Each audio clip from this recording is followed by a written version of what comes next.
Well, hello everybody, and welcome back to the DUI Guy Live, Raw Law Unfiltered, as we like to call ourselves these days. Today, we are going to be going over the most recent filing in the Court of Appeals of Virginia. As you all, if you're not aware, let me tell you that right now. Amber Heard and Johnny Depp, pursuant to law, as these appeals happen. By the way, don't forget to like this video, comment below, subscribe to the channel if you haven't already. If you do want your comment highlighted during this recap, feel free to send a super chat. That way, I definitely do not miss your comment. I will be also reading comments that you all send that are not super chats, of course, as always. But if you definitely want me to notice your comment, that is definitely a surefire way to get that comment noticed. And we'll be doing some audience interaction as well. So feel free. Now, in the Court of Appeals of Virginia yesterday, pursuant to law, as these appeals happen, as I started to say, as you can see, I am dressed for the occasion. No, I'm just kidding. I had a hearing this morning, so that's why I'm wearing a suit and tie. So I figured might as well do this recap while I'm all dressed up. Why not? Once an appeal is filed, there are several steps that must be followed before the briefs are actually filed by the parties. One of the first and foremost things that are done is the notice of appeal, as you all know. That was done 60 days ago, 30 days ago. I don't know. I lost track. But after that is done, the Court of Appeals has a deadline for the next step. And the next step is usually the designation of record, or in Virginia, as it's known, as assignment of error. In Kentucky, I think they call it the designation of record on appeal. There may be two separate steps. It all depends. But the bottom line is, these are going to be the assignments of error. This is what Johnny Depp and Amber Heard are alleging the court made mistakes on. This is Judge Ascarati, right? Each party has a right to say, look, Judge Ascarati during the trial, before the trial, after the trial, has made these errors 1, 2, 3, 4, 5, 6, whatever it may be. Now, naturally, as you might expect, Johnny Depp is the lesser, maybe we can say, interested party in this whole appeal ordeal. I mean, obviously, I believe his focus, and I haven't read these, we're going to be reading these together and analyzing them. But my suspicion is Johnny should focus on the fact that the one count he did lose on was more the statement of his lawyer, not his. And I think that's where, I think there's a lot of argument to be made that the jury didn't quite understand the jury instructions, in that sense. But that's just me. That is basically, it would be like my one point on appeal. And as you might expect, Johnny only has 3 assignments of error on appeal, whereas Amber Heard has, you want to guess? I'll give you a second. 16. They're throwing the whole fucking kit and caboodle on the wall. Let's see what sticks. Let's just throw everything. That's what I'm anticipating, just based on a cursory review of the record. So let's take a look at what we've got going on here. So let's start with Johnny's. Johnny's is going to be, I think, fairly straightforward, fairly direct. In the Court of Appeals of Virginia, John C. Depp, appellant, versus Amber Laura Heard, appellee, record number, blah, blah, blah. This is all standard stuff. Appellant John C. Depp II's assignments of error. Appellant John C. Depp, Mr. Depp, or plaintiff, as he's going to be referred to throughout this filing, by and through his undersigned counsel, Ben Chu, Camille Vasquez, and so on, hereby submits the following assignments of error. Number 1, here we go. The trial court erred by denying, I think I called it. I see a Waldman's name already on here. Mr. Depp's motion for summary judgment as to appellee Amber Laura Heard, Ms. Heard counterclaim, and Mr. Depp's motion to strike the evidence as to Ms. Heard's counterclaim. So basically, they're right out of the gate, they're saying the judge made an error in basically letting Amber Heard put on her case in the first place. Mr. Waldman is an independent contractor. There it is, not an employee agent. And Mr. Depp is not liable for Mr. Waldman's allegedly tortious conduct as a matter of law. I've been saying this since day one. Since the verdict came down on June 1st, this is what I've been saying. Waldman made the statements, not Johnny. But remember during the trial, and this is a classic defense lawyer trick, you take two unrelated things, Depp, Waldman, and you tie them together and you start scrambling the jurors' heads. And the more you say it, the more it becomes believable. Just like ads. This is how advertisements work. They push at you like, this is what you need. This is what you want. This is what you need. This is what you want. And first you're like, dude, I don't care. I don't want this. By the end, you're just like, maybe I could use that. It's been pushed at me so many times. My brain is like, I probably need that, even though you don't care. It's just been forced down your throat. So that's what they did with, I think in this case, they called it the Depp-Waldman statement. Remember that? The Depp-Waldman statement. They did it in during the cross-examination of Johnny. They did it during closing. They did it several times. They peppered it in throughout. Depp Waldman, Depp Waldman, Depp Waldman, Depp Waldman. And you say it enough times, you start to, as a juror, you're just listening. You're just paying attention. You're like, Depp Waldman. Okay, so Depp and Waldman made this statement when Depp was not involved at all. So that is the assignment number one. The counterclaim. Now, the counterclaim statements by non-party Adam Waldman, Mr. Waldman, that I don't know why they used the Mr. Waldman here, but they didn't put it in here. That's just just poor clerical work. That are the subject of Ms. Heard's counterclaim are not actionable. Are not actionable statements sufficient to support a claim for defamation. Let me read that again because I got a little. The counterclaim statements by non-party Adam Waldman, Mr. Waldman, that are the subject of Ms. Heard's counterclaim are not actionable statements sufficient to support a claim for defamation. Adam Waldman is not a party. So they lose. That's A. And then they're like, okay, by the way, we can also say that's not even enough for defamation. What he said is not defamation. That's the backup argument. If A fails, you can fall back on B. And even C, if A and B both fail, Ms. Heard failed to present any clear and convincing evidence that Mr. Waldman made the counterclaim statements with, and there it is, the magical words, actual malice. If actual malice is missing, well, then there is no defamation by definition because public figure, right? So they broke it down. The first one, they're like, look, Waldman has absolutely no business here. This is the wrong party. Even if he is the right party, not enough for defamation. And even if it is enough for defamation, there is no actual malice, which means defamation fails. So they basically covered every single ground. Preserved plaintiff's memoranda, sustained demur. So this is where it's found in the record. When you're making a designation of the record, you have to tell the Court of Appeals where to find it, okay? Makes their job easier, makes your job easier to make their job easier. The Court of Appeals is happy you make their job easier. Which motions argued before the trial court on October 16th, 2020. The trial court denied on January 4th, 2021. With respect to the three statements that were ultimately formed, the basis to counterclaim at trial, plaintiff's memoranda in support of the motion for summary judgment regarding the counterclaim, which motion the parties argued, and the trial court denied March 24th, 2022, as further reflected in the trial order, such and such, plaintiff's memorandum in support of motion to strike, such and such, which motion the trial court denied after argument on May 24th, 2022. Boom. There it is. Okay. We don't need to go through that. That's literally, this is what we did on such and such date. You can find it here. This is what we argued. This was our argument. You can read our argument, Court of Appeals. This is what the judge said. Judge Escarati is wrong. Here's why. Please fix. Enough said, right? Let's keep going. All right. The trial court erred. This is argument number 2 by John C. Depp on his assignment of errors on appeal. The trial court erred in refusing Mr. Depp's proposed jury instruction numbers 22, 23, and 24 as to whether Mr. Waldman was acting as... Okay, so we're going down the same path. Whether Mr. Waldman was acting as an independent contractor when he made the counterclaim statements. Now, this one is big. This one is big.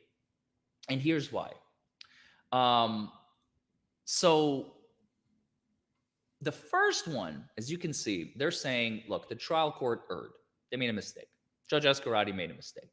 Okay. You're allowed to say that on appeal. That's literally what you're doing. The judge did not do what we asked him or her to do, right? Well, here, and this is what I suspect, they asked Judge Escarati, said, look, Judge, if you're going to include, if this is assignment of error number one, right? If you're going to include all these statements that, or these instructions that we're asking you not to include because he was acting as an independent contractor, they made all these arguments to the judge, and the judge is like, no. They're like, okay, Judge, we need an instruction. We need a jury instruction in the record to, when the jury is going back to deliberate, they need to understand. Again, Depp, Waldman are not together. They're separate. They're separate and distinct. Depp is Depp, Waldman is Waldman. Waldman is an independent agent. He's, sure, Johnny Depp's lawyer, that's fine, but he's not Johnny. Johnny is not liable for Waldman's statements. And they anticipated that the defense, which they did, Rottenborn and Bredehoft, are going to argue that Depp made these statements because that's all they have. They had nothing else. So they're going, look, if you're going to do this, Judge, if you're going to deny our motion to completely exclude the counterclaim, we at least ask you to include jury instructions that are going to illuminate to the jury who he is, what he does, how is he involved, why is he here, what do. And the judge said no. So this is why we have argument number two on the assignments of error in the Virginia Court of Appeals. The trial court erred in refusing Mr. Depp's proposed jury instructions, numbers 22, 23, and 24, as to whether Mr. Waldman was acting as an independent contractor when he made the counterclaim statements. This is big. This is big, like I said, and that's because the jury had no idea that he was acting as an independent contractor. The judge refused to include those instructions to let the jury know he was acting as an independent contractor, and therefore, Ben Chu and Camille Vasquez and their team are saying the trial court made a mistake. They should have let the jury know that. Now, here's the scary part, and I know you guys don't want to hear this, but this is true. Let's say for just a moment that the Court of Appeals agrees with like argument number two as it is. You know, I haven't finished it, but I think it's just a designation after that, but we'll get to that in a second. But let's say they grant, you know what happens? A brand new trial will be ordered. More than likely. Like, not necessarily to start everything over from scratch. Let's say Ms. Heard loses her appeal with flying colors, which we'll get to in a moment. I don't know if she is. I suspect she will, but we'll see what designations of error she has. 16 of them. It's going to be fun to go through. I can't wait. But this would be ordering a new trial because if you did not include the proper instructions, the jury was not properly informed. And if the Court of Appeals agrees with plaintiff's counsel, Ben Chu and Camille Vasquez, well, that's going to be a brand new trial. You literally get to start over, maybe on just that one issue alone. It's very possible. This is how the legal system works. I know this is a very publicized trial, so everybody's going to be like, oh my God, we're doing this again. It happens all the time. It happens all the time. This is not unusual at all. But, of course, nobody wants that. Nobody wants to put Johnny through that again. It remains to be seen. It remains to be seen. This is all speculation at this point.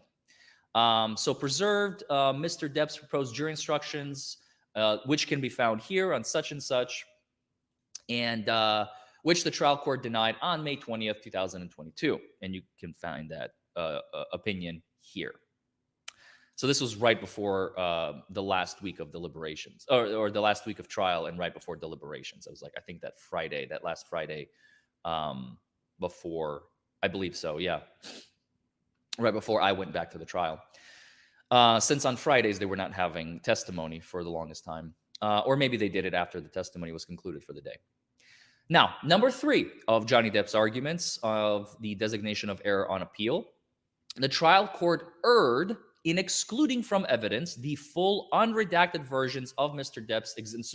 So now we're veering away from Waldman, and we're talking about some exhibits. So unredacted exhibits, 881A, 881B, and 881C. I actually vaguely remember, I believe those were text messages, if I'm not mistaken. Chat, help me out. Maybe you guys remember. Um, I don't recall, but I remember these numbers very distinctly because they kept arguing back and forth on them. Copies of new. Oh, never mind, never mind. I take it all back. See, Larry, you need to learn how to fucking read and keep going, because which are copies of news articles in which the counterclaim statements appeared. Duh, idiot. Okay, so the news articles. So it's back to Waldman. Never mind. Literally, I predicted this. This is insanity. They have nothing else. Because what else would they argue? They've lost on one point. They don't really care. I mean, they do, but they don't. I mean, it's not even something that Johnny said. In reality, from a PR perspective, none of this matters. This is just like, okay, you're gonna appeal, fine. I don't think if Amber didn't appeal, I don't think that the plaintiff would have appealed. Maybe, I don't know, maybe, but we're back to Waldman. All of this is about fucking Waldman. The counterclaims say they should not have, instead admitting only redacted versions that showed the counterclaim statements out of context. Out of context. They were showing the statements out of context. Preserved exhibit number which Amber Heard attached to the counterclaim exhibits F, G, and H. Plaintiff argued should be admitted in their entry. Signed, Benjamin Chu, Andrew Crawford, Brown Rudnick LLP. Whew. Very simple. This one is very, very simple, straightforward, direct. We know exactly what's going on. 1, 2, 3. Wham, bam, thank you, ma'am. Now, let's get to the main event. In the Court of Appeals of Virginia, Amber Laura Heard versus John C. Depp II. See, her name is now first, remember? Remember how it was Johnny versus Amber? Well, now Amber is the appellant. She's the one filing the appeal. She's the one that primarily interested in reversing this, right? Here you can see it's John C. Depp appellant. So he's counter appealing. But here, this is the first time since the inception of this trial that we're seeing Amber's name first. There's a reason for that, because the appellant is always going to be first, even though it's called the defendant appellant. It would be like defendant hyphen appellant. And Johnny would be plaintiff hyphen appellee. They just call him plaintiff appellee or defendant appellant. Sometimes they write it in briefs like that. Sometimes they don't. It really varies. It depends on the jurisdiction. It depends on the style of the lawyer. At the end of the day, this is the first time we are seeing this kind of style heading, which is kind of interesting. From some of you who may not be familiar with the process, there you go. Now you know why her name is first and not second, like it always was. Now, the appellant's designation of assignments of error comes now, appellant Amber Laura Heard, by counsel with not Rottenborn and Breda Hoft anymore, as you all know. She has new counsel. If you haven't seen that video, I will include a link in the description below where I talk about her new appellant counsel for appeal purposes, and designates the following as her assignments of error pursuant to Rule 5A:25. Now, you can tell this is defense work because if you notice the difference, by the way, the plaintiff just says, look, we're submitting the assignments of error. The plaintiff is very confident. They don't really, they just, they're rolling with it. They know the rules. But the defense is like, well, pursuant to such and such rule, we are assigning assignments of error. And did they capitalize? They didn't even capitalize assignments of error, the plaintiff. The plaintiff is like, Mr. Depp is like, assignments of error. The defense, look at that difference. Assignments of error, it's capitalized, it's formal, it's more direct, it's more forceful, it's more pay attention, I am actually doing this correctly, Court of Appeals. Very defense flavored. All right, and there are 16 of them. You ready? They're not just 3. Johnny has 3, and they're all about Waldman. Why? Because that's the main issue. That is literally the issue, the only issue. They didn't name anything else. Why? Because they don't care, because they don't need anything else. Makes sense. Now, Amber, on the other hand, let's see what you got. Number 1, the trial court erred in declining to dismiss the action on the ground of forum non conveniens. What the fuck does that mean? Well, put very simply, in the beginning, somewhere, I don't know when or where, of the inception of this action, Amber Heard's team filed a motion to dismiss the case and maybe move the venue to a different jurisdiction because the forum, the location, the state, Virginia, Fairfax County, Virginia, Fairfax County Courthouse in Fairfax, Virginia, was not a convenient place for them to litigate the case because they both live in fucking California at the time, right? So now they have to travel all the way to Virginia, get a hotel room, get a house, da da da da da da da da da. This is a very inconvenient place for me to litigate this case, Your Honor. I ask you to dismiss it. And the judge goes, no, we're doing it right here, right meow. And then they're like, well, I don't like that. And the judge is like, well, too bad, so sad, sucker. Sit down, and we're going to start the hearing. And that's the first one.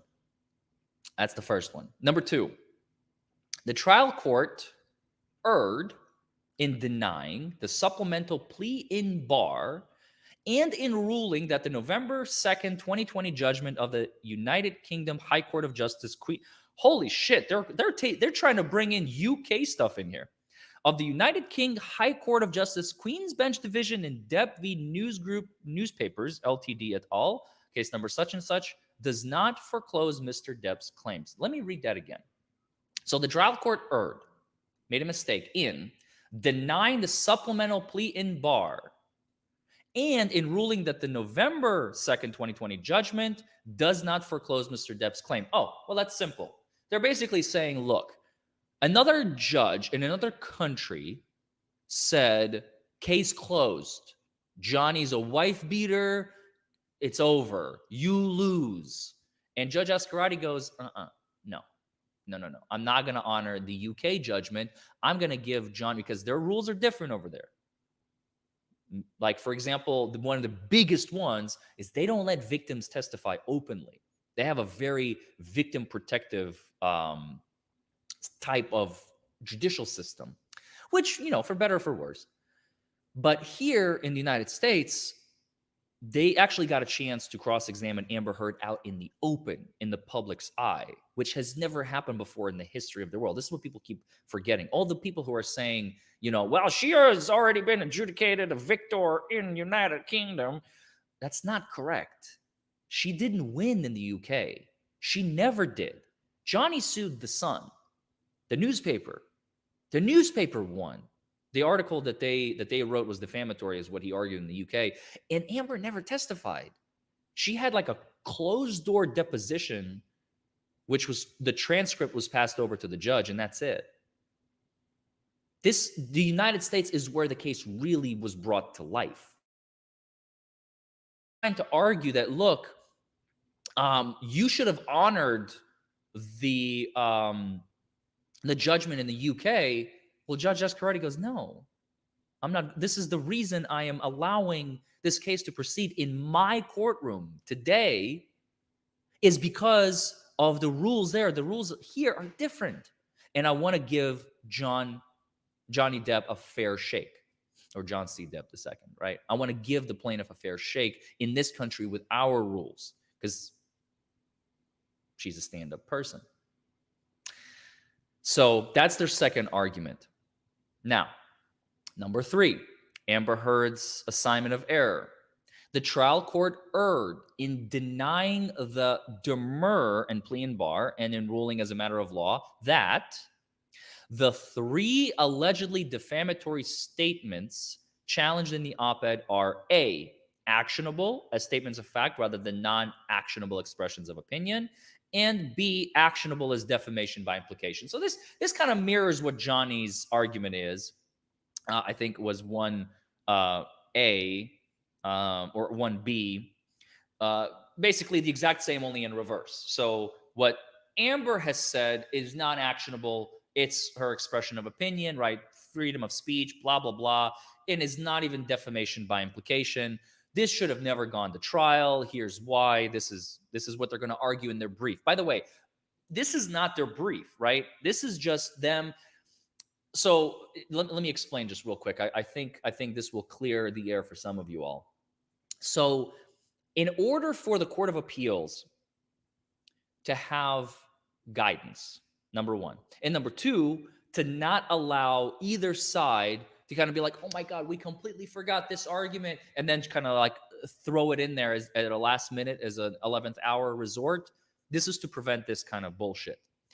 You have to designate your errors before you write your brief. So if something comes up in your research 10 months down the road, 3 months down the road, whatever, too late.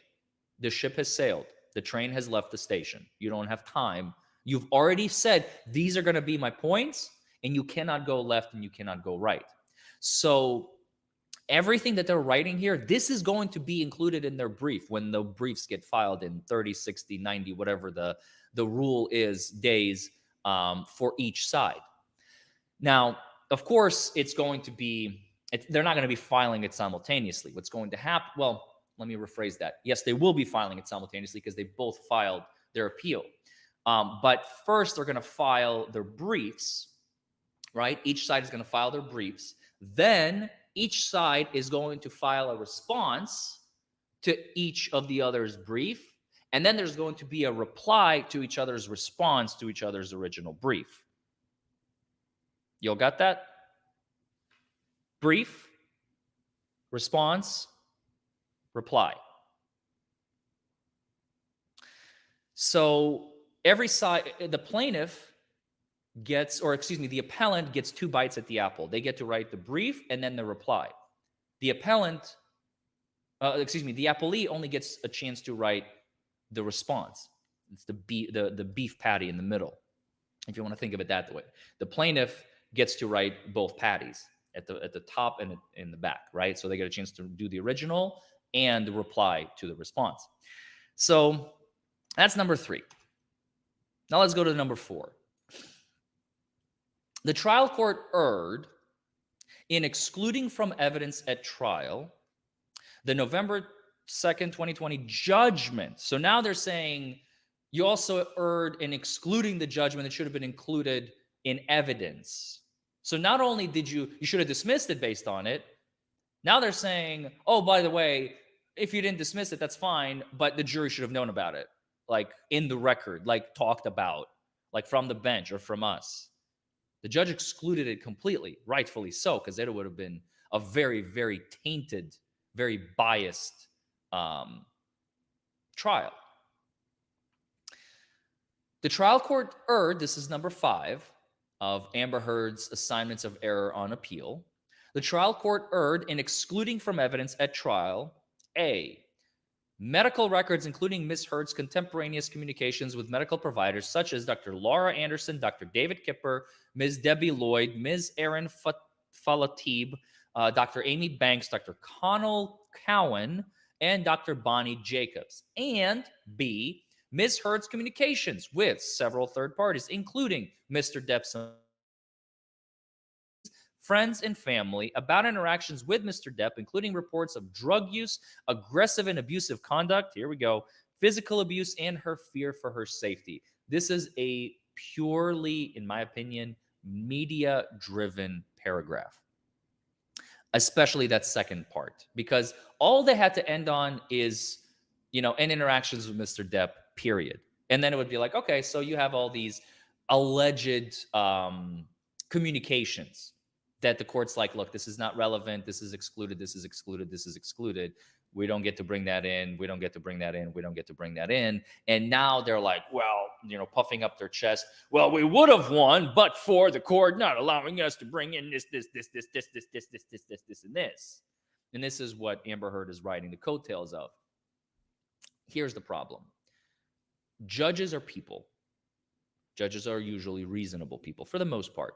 Judges don't pick sides. They don't pick like, oh, I want this one to win. I want that one to win. They look at the evidence. They look at the facts. What does, and this is what happened at some of these hearings, I imagine, Judge Ascarati looked at, like, what does Dr. Laura Anderson bring to the table? Is it prejudicial more than probative? This is Rule 401 of the Rules of Evidence, for example. Does she have, let's say, nothing but hearsay, for example? Probably not, but for example, right? But maybe it's more prejudicial than probative. It doesn't add anything to the case, and it just detracts from it. Now, they're trying to cloud it as like, oh my God, these people would have shown what kind of an abusive drug use, physical abusive conduct, fear for her safety. If that was the case, and Judge Ascarati truly did something like that, I mean, that would have been disastrous for the case. Completely. But that would never happen. That's the problem. That would never happen. Because judges, if a judge did that, that's a guaranteed reversal on appeal. No judge is that stupid. And Judge Escarati is a very, very intelligent judge. I don't know what these people have to bring to the table. I, as a lawyer, would have to examine each of these individually. But here's the key. Remember, I said this is a media paragraph right here. Because all her lackeys, all the Amber Heard stands, watch this, and especially maybe after this video, they're going to be jumping on these lines right here and going, oh my God, they could have included this evidence if only the Judge Escarati wasn't such a da-da-da-da-da. Then Amber would have. Just wait. This is exactly, her lawyers are not stupid. They know exactly what they're doing. They're catering to the public. This is the, oh, eat out of the palm of my hand, Amber Stan paragraph. Remember that. It will come. Number 6, the trial court erred in admitting evidence at trial related to Ms. Heard's pledge to donate money to charity and evidence related to Ms. Heard's alleged abuse of third parties. Huh? Huh? I think that's very fucking relevant under 404. 404 is prior acts, prior similar acts. Rules of evidence 404, a little lesson for you all again. I am very confused by this one. Very confused. She testified that she donated the money. So she opened the door. How can you argue that the evidence at trial related to her pledge to donate? Notice how they say pledge. They did not have the balls to say donated because they know she didn't. She opened the door. No, this one is completely wrong. Both of these. And I don't know why they combine them. I would separate them because donation to charity and evidence related to alleged abuse of third parties are two completely separate issues. I don't know why they lumped them together. I mean, they got 16 points. I guess they tried to like keep them as few as possible. But I mean, the bottom line is she opened the door when she said, I donated. And they're like, honey, no, you didn't. And here's how and here's why. So I think that's completely wrong. And evidence related to Ms. Heard's alleged abuse of third parties is extremely relevant because she's saying that she has been abused. Well, again, she opened the door to talking about, well, no, you also committed abuse towards other people. And this is very, very, very relevant to your case that saying you're being abused. No, number 6 is, I can tell you right now, they're going to lose with flying colors. There's nothing there. Absolutely nothing there. Number 7, the trial court erred in excluding evidence at trial of Mr. existed prior to publication of the challenged op-ed and after the op-ed was published. So talking about reputation, see, that one gets a little hazy because they did talk about his reputation. They talked about the alleged Kate Moss incident, which never happened because Kate fucking Moss testified and said it didn't happen. But you can't, I mean, reputation does come in to a certain extent, but you can't just, bring everything in because it's going to be the longest trial in history. It was already like 5-6 weeks long. This would have been extended at, I don't know how long. And the judge made a judgment call. She said, certain evidence regarding his reputation as it existed prior to the publication, possibly even defamatory. Remember all those headlines that Rottenborn read? I mean, they're newspaper tabloids.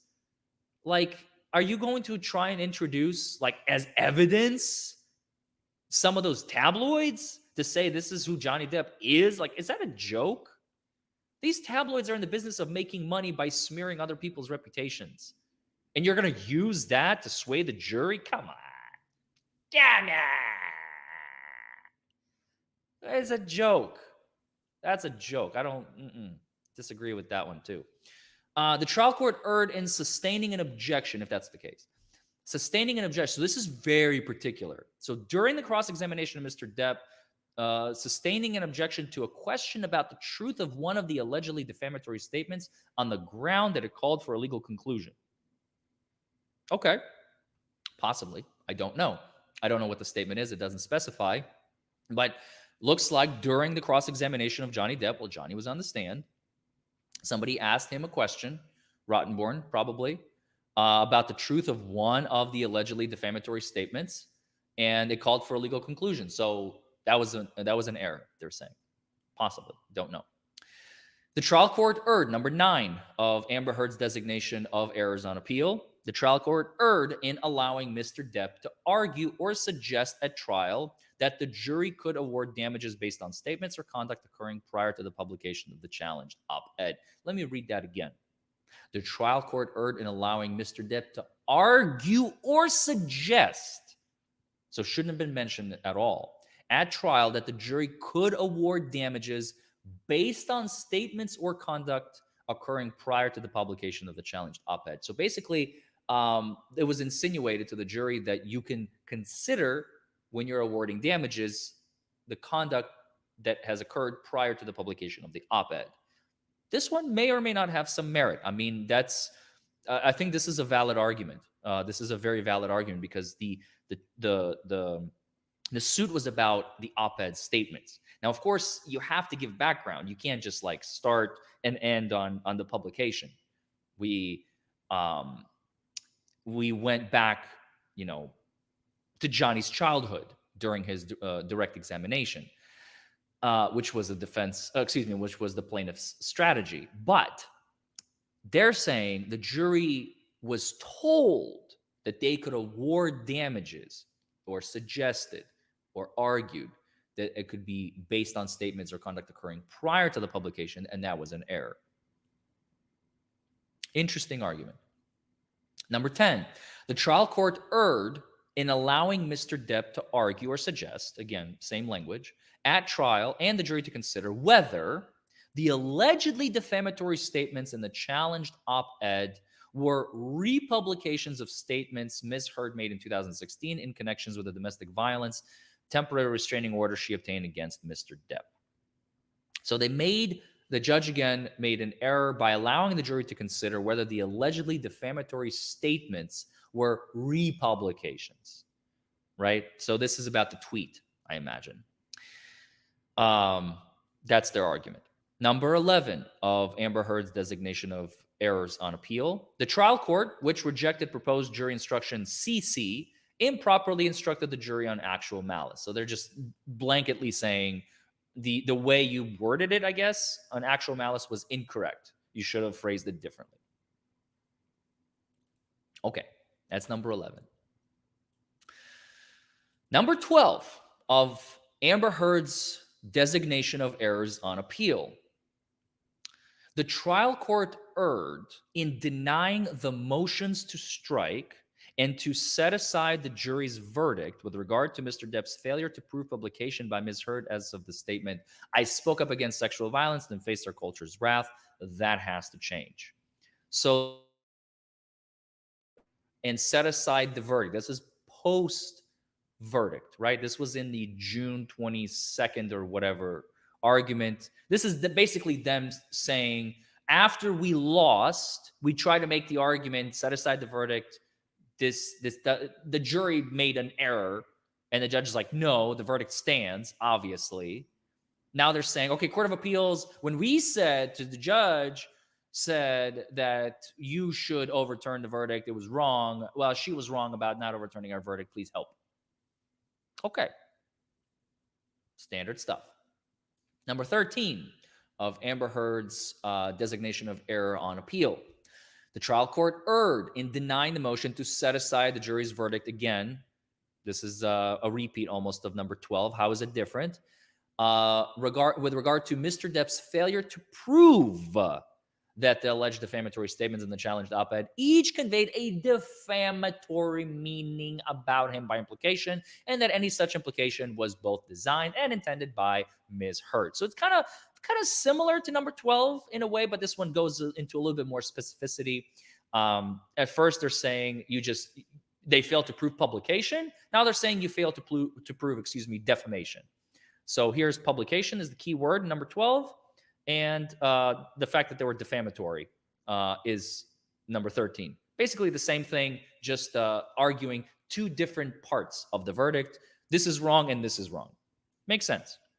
Number 14, the trial court erred in denying the motion to strike and set aside the jury's verdict with regard to Mr. Depp's failure to prove actual malice. And this is number 3. So 12, 13, and 14 are all related. One's talking about publication. There was no publication. You should reverse. Number 2, no defamation. Didn't prove defamation. Number 3, wasn't actual malice and wasn't by clear and convincing evidence. Easy. They could have lumped them together, but they chose to create them separately because they're probably going to be arguing each issue separately because to them it's very, very important. And that makes sense. I would have probably done it the same way if I were in their shoes. Number 15. I just realized that some of the text is getting hidden by my logo, and I apologize. The trial court erred in denying the motion to set aside the jury's verdict and in ruling the jury's verdicts in favor of Mr. Depp on his claims against Ms. Heard and in favor of Ms. Heard on her claims against Mr. Depp were not inherently and irreconcilably inconsistent. What? The trial court erred in denying the motion to set aside the jury's verdict. So we're still on the same thread. 12, 13, 14, 15, and even 16 are all related. So 15. The trial court erred in denying the motion to set aside the jury's verdict and in ruling that the jury's verdicts in favor of Mr. Depp on his claims against Ms. Heard and in favor of Ms. Heard on her claims against Mr. Depp were not inherently and irreconcilably inconsistent. Okay. They're basically saying it didn't make sense in a nutshell. The jury got it wrong because it didn't, the instructions didn't make sense in the way that they decided. This is how I read it. Number 16, and finally, in Amber Heard's designation of errors on appeal in Virginia Court of Appeals, the trial court erred in denying the motion to set aside the jury's verdict and upholding the amount of the jury's damages award in light of Mr. Depp's failure to prove pecuniary damages and the excessiveness of the compensatory and punitive damages awards. Too much money. Didn't make sense. He didn't prove it, and they awarded too much. So this last page literally is just about the verdict. 12, 13, 14, 15, and 16. There was no publication. It was not defamatory. There was no actual malice. They did not prove it by clear and convincing evidence. It was inherently and irreconcilably inconsistent and too much money. They didn't prove it. I mean, that's it. That's the last page. I think that's the simplest one to really truly understand. I don't know why this one was not signed. Maybe it's on the next page, which I don't have access to. I'm sure it's somewhere on the internet, but this one, was signed by Andrew Cross. I like how Ben Chu just gave him, like, Andrew, you go ahead and sign it. He's giving him kind of like a not a popularity boost, but kind of like I don't know. I just kind of like it. I find it cute because, any lawyer could have signed it. Camille Vasquez could have signed it. Her name is not even like mentioned here. She kind of like stepped away because she already got her chance to kind of like be seen and heard, which is kind of nice. So Ben Chu is like, dude, Andrew, it's all you, buddy. But this was filed yesterday or 2 days ago, on the 11th, right? But this one doesn't even have a signature line. The defenses. I'm imagining it's on the next page probably because it took up too much space. They had enough room here, so they did it here, but Ms. Heard's team did not. So yeah, if you haven't seen the video of who she selected as her new lawyers, I'm going to include the link in the description below. If you all have any questions, I didn't see any super chats. I didn't see any questions. Now is the time. But for the most part, this is it. This is the designation of errors on appeal. No, you rock, buddy. Nicola, you rock. Or is it a she? I don't know. Yeah. So this is it. There you have it, folks. Next up, we're going to have briefs. And I'm not talking about those things that you wear as your knickers on your pantaloons and your leggies. Nuh-uh. We're talking about briefs, lawyer briefs. They're going to be filing each one in their own right initially It's going to be, since they're both appealing their respective claims, that they lost on. Um, there are page limits. Okay, there are page limits. Now, I imagine Depp's brief is going to be fairly short because he's only got the 3 issues, and it's going to be very straightforward and very, very linked together because it's literally they're talking about Waldman. That's it. Every single one is like Waldman, Waldman, Waldman, Waldman. The court made an error. The jury made an error about Waldman. Whereas Amber's is like, we've got a lot of shit, a lot of problems, and here's why, and here's what we need you to do. So they're probably going to cap out their brief. By God, I don't know if we're going to be reading them together. I'd be more than happy to if you guys really want. They're going to be boring as they're going to be dry and boring, and I'm going to try and make it as entertaining as possible. But sometimes lawyer stuff can be really, really draining and dry. But I'm sure it's going to be interesting because there's so much popularity going on around about this. And at the end of the day, I think it'll be educational. I think it'll be educational. So the briefs, I think normally they're due within, thank you, Nicola. Normally within 30 days. I don't know what Virginia rules are. I don't practice in Virginia. But yeah, I guess it remains to be seen. I'm very excited about it. I think it's going to be, continue being a shit show, honestly. I don't know how far they're going to go, where exactly they're going to uh, end with this, because I know that a lot of the stuff in the briefs is going to be catered towards the public. I can already see that, especially with, what was it, number 5, Amber Heard's number 5. Um, I mean, straight up, she's literally feeding the public. He's like, read this one, you guys. This is the one, right? It's yeah. So anyway, don't forget to like this video, comment below, subscribe to the channel if you haven't already. Thank you all for joining me. I had a lot of fun doing this, and I will see you all in the next video. I love every single one of you, and I will see you next time. Bye-bye.